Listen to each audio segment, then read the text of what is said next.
Welcome और welcome back to my channel intensive learning. आज हम बात करेंगे क्लास 10th के इंग्लिश के चैप्टर भोली के बारे में। तो आज हम जानते हैं भोली की कहानी। तो कहानी शुरू होती है सुलेखा से। सुलेखा जो एक लड़की है वो कैसे भोली बन जाती है, उसके जीवन में ऐसा क्या होता है कि लोग उसको सुलेखा ना बोलकर भोली बोलना शुरू कर देते हैं। तो जानते हैं क्या होता है बच्चों कि जब ये सुलेखा पैदा हुई थी, बचपन में बहुत ज़्यादा सुंदर और प्रिटी थी। बट क्या हुआ, जब वो 10 महीने की थी तो वो अपने कॉर्ड से गिर जाती है और जिससे कि उसके जो ब्रेन का कुछ हिस्सा डैमेज हो जाता है। Some part of her brain was damaged. तो क्या होता है बच्चों, जब उसके ब्रेन का कुछ हिस्सा डैमेज हो जाता है तो वो बैकवर्ड चाइल्ड रह जाती है। यहाँ पर बैकवर्ड से मेरा मतलब है वो माइंड से थोड़ा सा डिस्टर्ब हो जाती है। और उसके बाद क्या होता है बच्चों, जब वो 2 साल की होती है तो उसको स्मॉल पॉक्स का अटैक होता है उसकी बॉडी पर, और जिससे कि उसके जो इंटायर बॉडी पर है एक वो पॉक मार्क्स हो जाते हैं अगली, और जिससे कि उसका पूरा फेस, उसकी बॉडी सब जो है वो बहुत ज़्यादा देखने में गंदी लगने लगती है, भद्दी लगने लगती है। और क्या होता है कि 5 साल की उम्र तक भी वो बोल नहीं पाती थी बोली, और एट लास्ट जब वो बोलना शुरू करती है तो शी स्टार्टेड स्टैमर। वो स्टैमर करना शुरू कर देती है, और जिससे कि क्या होता है कि all children use to make fun of her. उसका बच्चे मजाक उड़ाते थे, और जिससे कि वो बहुत ही कम बोलती थी। तो ये एक पूरी स्टोरी थी कि कैसे एक लड़की सुलेखा भोली के नाम से जाने लगती है। इसीलिए लोग जो है उसको भोली या फिर बुद्धू के नाम से पुकारने लगते हैं।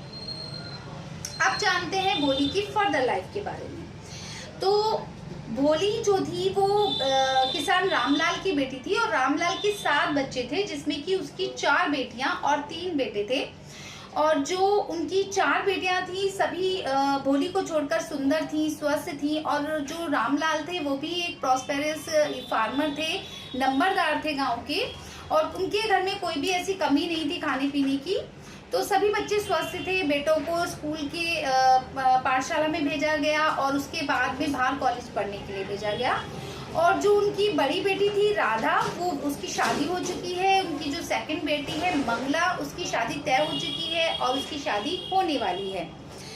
और जो उनकी तीसरी बेटी है चंपा, वो भी काफी स्वस्थ और सुंदर है। उसके बारे में भी रामलाल सोच रहे हैं, बट वो बहुत ज्यादा वरीड रहते हैं अपनी बेटी भोली के बारे में, क्योंकि ना ही तो वो बहुत ज्यादा स्वस्थ थी और ना ही सुंदर और समझदार। तो जब मंगला की शादी होती है उस टाइम पर भोली जो है वो 7 साल की होती है, और उसी वर्ष उनके गांव में एक प्राइमरी स्कूल की ओपनिंग सेरेमनी होती है बच्चों, जिसमें कि तहसीलदार साहब को इनवाइट किया जाता है। तो रामलाल भी उस सेरेमनी में जाते हैं। तो तहसीलदार रामलाल से कहते हैं, क्यों भाई रामलाल, तुम तो इस गांव के राजस्व अधिकारी हो, तो तुम ऐसा कोई एग्जाम्पल सेट करो कि लोग भी अपनी बेटियों को यहाँ पर पढ़ने के लिए भेजें। तो जो रामलाल है वो सोच में पड़ जाता है और घर जाके अपनी पत्नी को सारी बात बताता है। तो उसकी पत्नी चिल्ला के पड़ती है कि तुम पागल हो गए हो, हम अगर अपनी लड़की को स्कूल भेजेंगे तो हमारी लड़की से शादी कौन करेगा। लेकिन तभी कुछ मोमेंट के बाद उसकी पत्नी सोचती है कि भोली से शादी करेगा कौन, ना तो वो सुंदर है ना ही वो समझदार है, और देखने में भी वो सुंदर नहीं है। तो वो कुछ सोच के बोलती है, चलो हम भोली को भेज देंगे, क्योंकि वैसे भी इसकी शादी वादी तो कुछ होने वाली है नहीं, कौन इससे शादी करेगा। तो अगले दिन रामलाल जो है भोली का हाथ पकड़ते हैं, ही कॉट द हैंड ऑफ भोली, और उसको कहते हैं कम विद मी, चलो मेरे साथ, हम स्कूल चल रहे हैं। तो भोली जो है वो बहुत ज्यादा डर जाती है और अपना हाथ छुड़ाने लगती है, नो नो नो करके वो अपना हाथ छुड़ाती है। और उसको ऐसा लगता है कि उसकी जो गाय थी लक्ष्मी, उसको भी कुछ समय पहले रामलाल इसी तरीके से खींचकर ले गए थे और फिर उसको वापस नहीं लाए। तो उसको वही फीलिंग आती है, वो बहुत ज्यादा डर जाती है और अपना हाथ छुड़ाने लगती है। तो रामलाल को बहुत गुस्सा आ जाता है और वो कहने लगते हैं, क्यों, क्या तुम पागल हो गई हो, ये मेरा हाथ क्यों छुड़ा रहे हो, मैं तुम्हें स्कूल लेके जा रहा हूँ। तो भोली को नहीं पता था, she did not know what was the meaning of school. तो क्या होता है, तो रामलाल अपनी वाइफ से कहते हैं कि तुम इसको कॉम वॉम करो, अच्छे से कपड़े पहनाओ, सब क्या सोचेंगे कि हम अपनी बेटी को कैसे रखते हैं। तो रामलाल की पत्नी जो है भोली को अंदर ले जाती है, और उसको जो है क्या होता था कि भोली की ना कोई ऑयलिंग करता था ना कॉम करता था, वो ऐसी गंदी संदी रहती थी। बट उस दिन उसकी माँ उसको अच्छे से नहलाती है, उसके जो हेयर हैं वो कॉम्ब करती है, उसको अच्छे कपड़े पहनाती है। हालांकि वो कपड़े नए नहीं होते, लेकिन जो उसकी बहनों के पुराने कपड़े छोटे होते हैं वही साफ सुथरे कपड़े उसको पहनाते हैं। तो भोली काफी फ्रेश फील करती है, उसको काफी अच्छा लगता है और वो इस चीज को समझ जाती है कि जहां भी वो जा रही है वो चीज उसकी घर से बेटर है। अब आगे की कहानी में क्या होता है ये जानते हैं। भोली स्कूल पहुंच जाती है और जाकर रामलाल उसको प्रिंसिपल के हैंड ओवर कर देते हैं। अब क्या होता है, अब भोली जो है वो एक कोने में बैठी देखती है कि दीवारों पर जो है अलग अलग एनिमल्स के, बर्ड्स के पिक्चर्स लगे हुए हैं। वो उनको कोरिलेट करने लगती है। जो हॉर्स है वो बिल्कुल ऐसा है जिस पर तहसीलदार बैठकर आए थे। पैरट का कलर बिल्कुल वैसा ही है जैसे उसने अपने गाँव में देखा था। तो बहुत सारी चीजें वो कोरिलेट कर रही होती है। तभी उसकी टीचर उसके पास आकर खड़ी हो जाती है और बोलती है कि बेटा आपका नाम क्या है। तो भोली जो है वो बोलने की कोशिश करती है ब ब ब, लेकिन इतना ही बोल पाती है। तो वो एकदम से उसको याद आ जाता है कि वो स्टैमर कर रही है और जैसे गांव के बच्चे उसका मजाक बनाते हैं तो यहाँ पर भी सब जो है उसका मजाक बनाएंगे, ऐसा सोचकर वो रोना स्टार्ट कर देती है। तभी जो है जो लंच बेल होती है, सभी बच्चे अपना बाहर निकल जाते हैं क्लास से, बट भोली क्लास में ही बैठी रहती है गुमसुम चुपचाप। उसकी टीचर उसके पास आती है और बोलती है कि बेटा आप भोली उदास क्यों बैठे हो, तो आप कोशिश करो अपना नाम बोलने की, आप बोल पाओगे। उसकी टीचर कंसर्न करती है, इतनी शांत और मीठी उसमें भाषा में वो मतलब आवाज में वो बोलती है कि भोली जो है बिना स्टैमर किए अपना नाम बोल देती है भोली। तो उसको भोली को बहुत ज्यादा कॉन्फिडेंस आ जाता है और उसको लगता है कि हाँ मैं कर सकती हूँ। तो यहाँ पर क्या होता है कि भोली की जो टीचर होती है वो भोली पर एक्स्ट्रा अटेंशन पे करती हैं और भोली को एक बुक देती हैं जो पिक्चर बुक होती है, पिक्चर डिक्शनरी टाइप, और कहती है कि बेटा तुम इसमें पढ़ना और देखो, आप अगर पढ़ोगे अच्छे से, रोज डेली स्कूल आओगे तो देखना एक दिन आपका कोई भी मजाक नहीं बनाएगा और आप बहुत अच्छे से पढ़ लिख कर एक स्ट्रॉन्ग विमेन की तरह मतलब स्ट्रॉन्ग गर्ल बन जाओगे। तो जब आप पढ़ोगे लिखोगे तो आप एक स्ट्रॉन्ग गर्ल बन जाओगे। तो ये बात जो है भोली के घर मतलब मन को बहुत अच्छी लगती है। तो इसी तरीके से भोली डेली स्कूल जाने लगती है और इसी तरीके से कई साल बीत जाते हैं। उनके गांव में भी काफी इम्प्रूवमेंट आ जाता है। उनका छोटा सा गांव एक कस्बा बन जाता है, काफी कुछ उसमें इम्प्रूवमेंट आता है और भोली के अंदर भी काफी इम्प्रूवमेंट आता है। बट भोली के ऊपर कोई ध्यान ही नहीं देता, तो उस इम्प्रूवमेंट को कोई भी जो है नोटिस नहीं कर पाता। अब क्या होता है कि जो भोली के मम्मी पापा जो हैं वो बात कर रहे हैं कि भोली के लिए कोई रिश्ता आया है विशंबर नाम के व्यक्ति का, जो कि ग्रोसर है। तो वो कहते हैं कि इतना अच्छा रिश्ता आया है, क्यों ना हम भोली की शादी कर दें। तो वो बहुत खुश हो रहे होते हैं कि हमारी लड़की के लिए इतना अच्छा रिश्ता आया है। हालांकि जो विशंबर होता है उसकी एज काफी बड़ी होती है, जो वो भोली के फादर की एज का होता है और थोड़ा सा वो लंगड़ाता भी है। तब भी जो है भोली अपने पापा मम्मी के लिए, अपने माता पिता की खुशी के लिए कुछ नहीं बोलती है और शादी के लिए एग्री कर जाती है।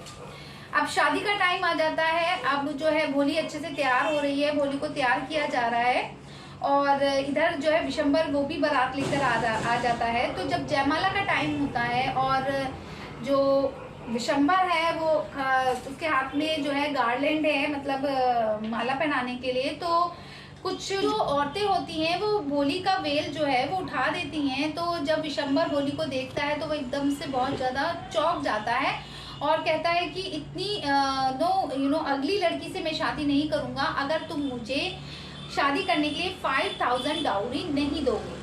अब यहीं पर आकर क्या है, सीन एकदम चेंज हो जाता है और विशंबर जो है वो बिल्कुल पीछे हट जाता है और कहता है कि मैं शादी नहीं करूंगा जब तक कि मुझे 5000 आप डाउरी नहीं दोगे। अब क्या रहता है, रामलाल जो है वो बहुत इंसल्ट फील करता है कि मेरे गांव में क्या रह जाएगी मतलब मेरी। तो वो जो है 5000 डाउरी देने के लिए तैयार हो जाता है। बट उसी मोमेंट पर भोली जो है वो मना कर देती है शादी करने के लिए। और क्योंकि जब विशंबर उसको माला पहनाने के लिए आता है तो भोली जो है वो इनकार कर देती है, हाथ पीछे कर देती है और कहती है मुझे इस आदमी से शादी नहीं करनी, जो कि इतना लालची है।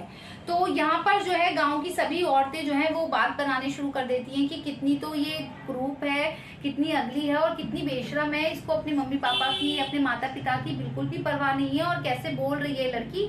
हम तो सोचते थे ये तो बेचारी गाय की तरह बोली है, पर ये तो लड़की बहुत ही बेशरम है। इस तरीके से उसके बारे में बातें करनी शुरू कर देती है। तो भोली कहती है हाँ मैं अपने लिए अब जो है अपने लिए मैं स्टैंड ले सकती हूँ, मेरे लिए क्या ठीक है क्या गलत है ये मैं तय कर सकती हूँ अपनी लाइफ के बारे में।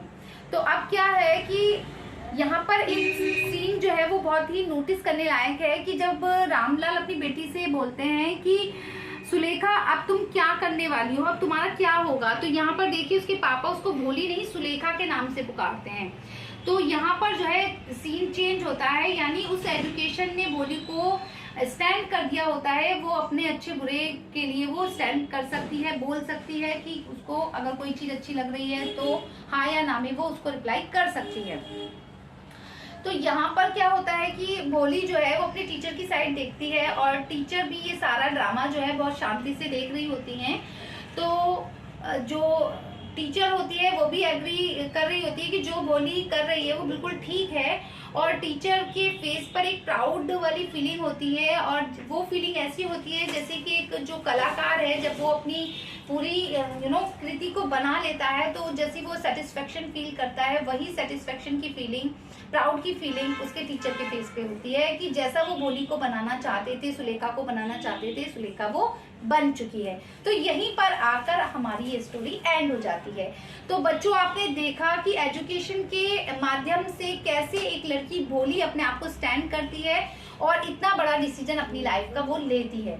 तो जब उसके माँ बाप कहते हैं कि अब तुम्हारा क्या होगा, तो भोली कहती है कि जब आप बूढ़े हो जाओगे तो मैं आपकी सेवा करूंगी, आपके साथ रहूंगी, आपका मैं ध्यान रखूंगी। तो यहाँ देखिए कितना अच्छा एक मॉरल हमें मिल रहा है कि हमें जो है पढ़ाई से, यही नहीं कि हम पढ़ते सिर्फ पढ़ने के लिए ही हैं, पढ़ाई हमें बहुत कुछ सिखाती है, एजुकेशन हमें बहुत कुछ सिखाती है दोस्तों। तो इसमें जो है बहुत सारे शॉर्ट क्वेश्चन हैं, जैसे कि सुलेखा को लोग भोली क्यों बोलते थे, सुलेखा ने कब बोलना शुरू किया, उसको बोलने में क्या दिक्कत थी, रामलाल ने अपनी तीनों बेटियों को स्कूल नहीं भेजा था बट भोली को भेजने के लिए वो क्यों एग्री कर जाते हैं। तो बहुत सारे ऐसे हैं मिड ऑफ द चैप्टर के जो हम अपनी नेक्स्ट वीडियो में डिस्कस करेंगे। तो अगर आपको मेरी ये वीडियो पसंद आई है, आपको मेरी ये एक्सप्लेनेशन अच्छी लगी, तो please like and subscribe my channel and comment section में आप मेरी कमी, मेरी अच्छाई को बताना ना भूलें। Bye bye.